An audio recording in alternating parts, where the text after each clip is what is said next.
Surveillance cameras captured the exact moment at 9:50 p.m. on August 22, 2025, when 23-year-old Iryna Zarutska boarded a Charlotte light rail train after work. She had just texted her boyfriend saying she would be home soon. She sat down in her usual spot, completely unaware that the man sitting directly behind her would end her life in less than 4 minutes. This is Accused, and today we're examining a case that has exposed serious cracks in our justice system. Iryna Zarutska came to America from Ukraine as a refugee, fleeing a war-torn country to build a new life in Charlotte, North Carolina. At just 23 years old, she was working toward her dream of becoming a veterinary assistant. Her neighbors knew her for her bright smile and often saw her walking dogs around the community. She represented something many of us believe in, the idea that America could be a place where someone could escape danger and start fresh. On that Thursday evening in August, Iryna was coming home from work like she did every day. The surveillance footage from the Charlotte area transit system shows her boarding the Blue Line train at around 9:50 p.m.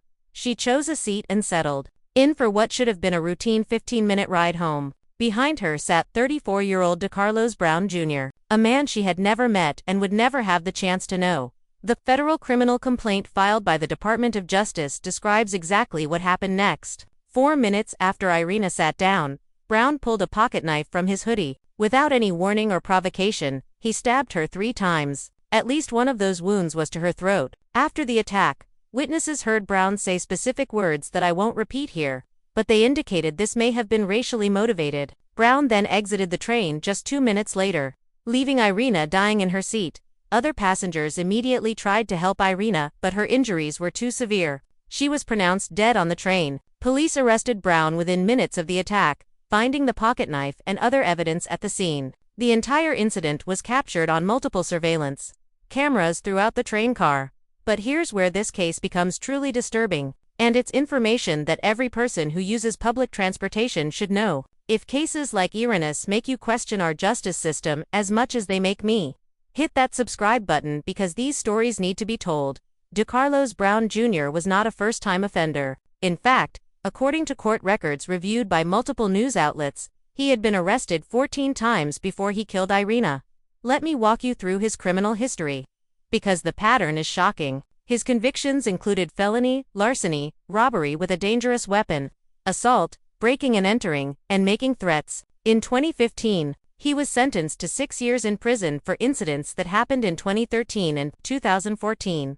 He was released in 2020. Within months of getting out of prison in 2020, Brown was charged with assaulting his own sister. His family told CNN that he had been diagnosed with schizophrenia and had been struggling with mental health issues. His mother, Michelle DeWitt, said her son was homeless and living at a local shelter. His sister, Tracy Brown, told reporters that she had tried to get him placed in a long-term mental health facility. She said he couldn't hold down a job and would sometimes become aggressive, noting that he didn't seem like himself and struggled to have simple conversations.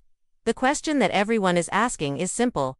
How was someone with 14 prior arrests free to commit murder? Court records show that despite his extensive criminal history and documented mental health issues, Brown was out on the streets. His sister told reporters that her brother had what she believed was a mental breakdown the night he killed Iryna.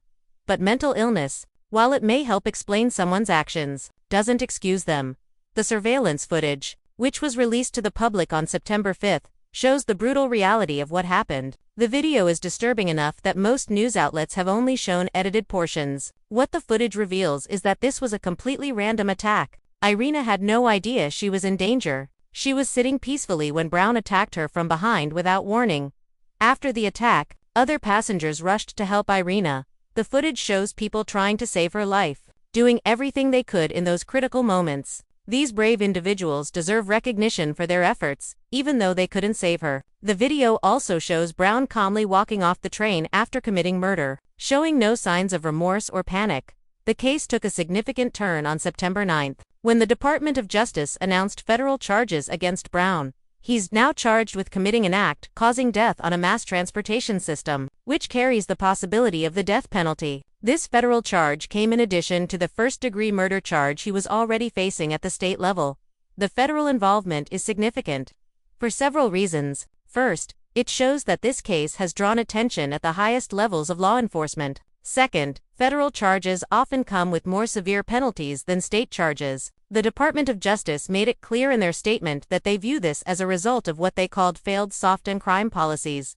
The case has also put several judges under scrutiny. People are asking tough questions about why someone with Brown's criminal history was allowed to remain free. Court records show that despite 14 arrests and multiple convictions, Brown was repeatedly given opportunities that he failed to take advantage of. Each time he was released, he committed more crimes. Leading up to this final, deadly attack, Brown's family situation adds another layer of complexity to this case. His sister told reporters that she had been trying for years to get him help. She said their family knew he was dangerous and that he should never have been allowed to wander freely. His mother confirmed that he had been living in a homeless shelter and struggling with severe mental health problems. This raises difficult questions about how our society handles people who are both mentally ill and have extensive criminal histories. The mental health aspect of this case cannot be ignored, but it also cannot be used as an excuse. Many people struggle with mental illness without harming others. Many people are homeless without becoming violent. Brown made choices that led to Iryna's death, and those choices had consequences that went far beyond his own life. The impact on Charlotte's transit system has been immediate and lasting. Many passengers now report feeling unsafe on public transportation. The Charlotte area transit system has faced questions about security measures and whether enough is being done to protect riders. Some people have stopped using the light rail altogether, which affects the entire community's ability to get around the city. For Iryna's community, the loss has been devastating. She was building a life in America, working toward her goals, and contributing to her neighborhood. Her death represents not just a personal tragedy, but a failure of the systems that were supposed to keep her safe. She came to America seeking refuge from violence, only to encounter it in the most random and senseless way possible. The case has also sparked broader discussions about immigration and safety. Iryna was exactly the kind of immigrant that most Americans want to welcome: young, hardworking, with clear goals and a positive attitude. Her murder by someone who had been given chance after chance by the justice system creates a painful irony that hasn't been lost on observers. As this case moves through the courts, several important questions remain unanswered. Will Brown face the death penalty if convicted on the federal charges? What changes, if any, will be made to prevent similar tragedies? How will the judges who repeatedly released Brown be held accountable for their decisions? And most importantly, what can be done to prevent another Iryna from losing her life to someone who should have been behind bars? The current status of the case is that Brown remains in jail without bond, facing both state and federal charges. His federal court appearance is scheduled for later this month. Given his criminal history and the severity of the charges, it's unlikely he will ever be released again. But that doesn't bring Iryna back. And it doesn't undo the systemic failures that led to her death. Brown's confession to police adds another disturbing element to this case. According to court documents, he told investigators that he committed the murder because of materials inside his body that caused him to kill. This statement suggests either severe mental illness or an attempt to create an insanity defense. Regardless of which it is, it doesn't change the fact that a young woman lost her life because someone who had repeatedly shown he was dangerous was allowed to remain free. The response from Charlotte city officials has been heavily criticized. Just days after Iryna's murder, the city council held a meeting that included a scheduled transit safety briefing. But before discussing transit safety, the council paused the meeting to celebrate a member's birthday with cake. This tone-deaf moment was captured on video and has become symbolic of what many see as officials' lack of seriousness about public safety. The federal charges in this case represent more than just legal strategy. They represent a recognition that this murder was an attack on all of us who use public transportation. When someone can board a train and randomly kill another passenger, it affects everyone's sense of safety. The federal government's decision to get involved sends a message that these kinds of attacks won't be tolerated. For Iryna's family and friends, no amount of justice will bring her back. But the way this case is handled will determine whether her death leads to meaningful changes or becomes just another tragedy that we forget about. The surveillance footage ensures that we can't pretend we don't know exactly what happened. We saw it with our own eyes. The question is what we're going to do about it. This case forces us to confront some uncomfortable truths about our justice system. We have someone who was arrested 14 times but kept getting released. We have a mental health system that failed to provide adequate care for someone who clearly needed it. We have a public transportation system that couldn't protect its passengers from a random attack. And we have a young woman who died because all of these systems failed at the same time. Iryna Zarutska deserved better. She deserved to come home safely from work that night. She deserved to pursue her dreams of becoming a veterinary assistant. She deserved to build the life in America that she came here seeking. Instead, she became a victim of a system that prioritized the rights of a repeat offender over the safety of innocent people. As we follow this case through the courts, we need to remember that Iryna was more than just a victim. She was a person with dreams, goals, and people who loved her. She represented the best of what immigration to America can be, someone fleeing danger to build something better. Her death is not just a personal tragedy. It's a failure of the promise that America makes to people like her. What makes this case particularly tragic is that it was entirely preventable. Every system that touched Brown's life had opportunities to intervene, to get him help, to protect the public, or to keep him incarcerated. His 14 arrests represented 14 chances to break the cycle. His family's pleas for help represented opportunities to provide proper mental health care. His pattern of escalating violence represented clear warning signs that were ignored.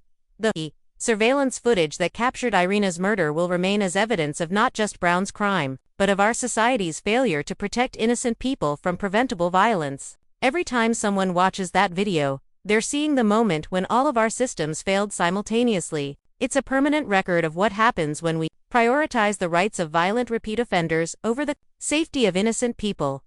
The federal charges in this case represent more than just legal strategy. They represent a recognition that this murder was an attack on all of us who use public transportation, who trust that our justice system will protect us from dangerous individuals, who believe that America should be a safe place for people fleeing violence. When someone can board a train and randomly kill another passenger, it affects everyone's sense of safety and security.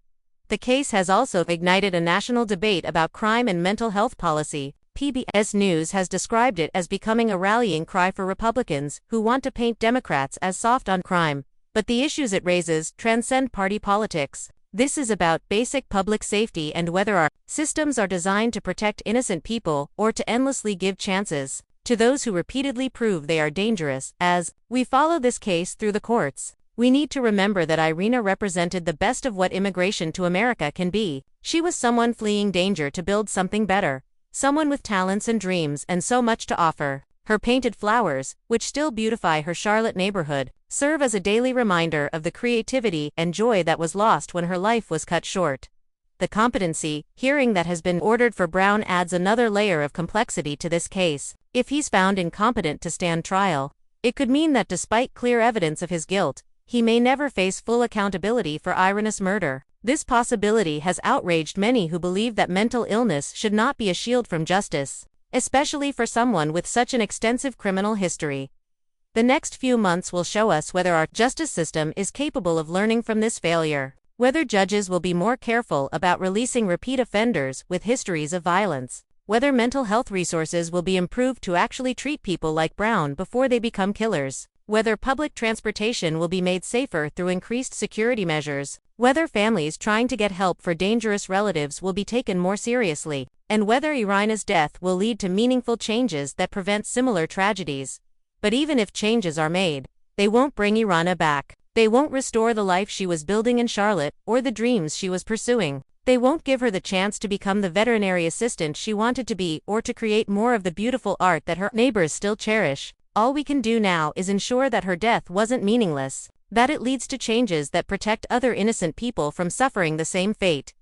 Until next time, stay safe, stay informed, and never stop questioning the systems that are supposed to protect us. For more cases that demand justice and accountability, make sure you're subscribed to Accused. We'll continue following this case and others like it, because these stories matter.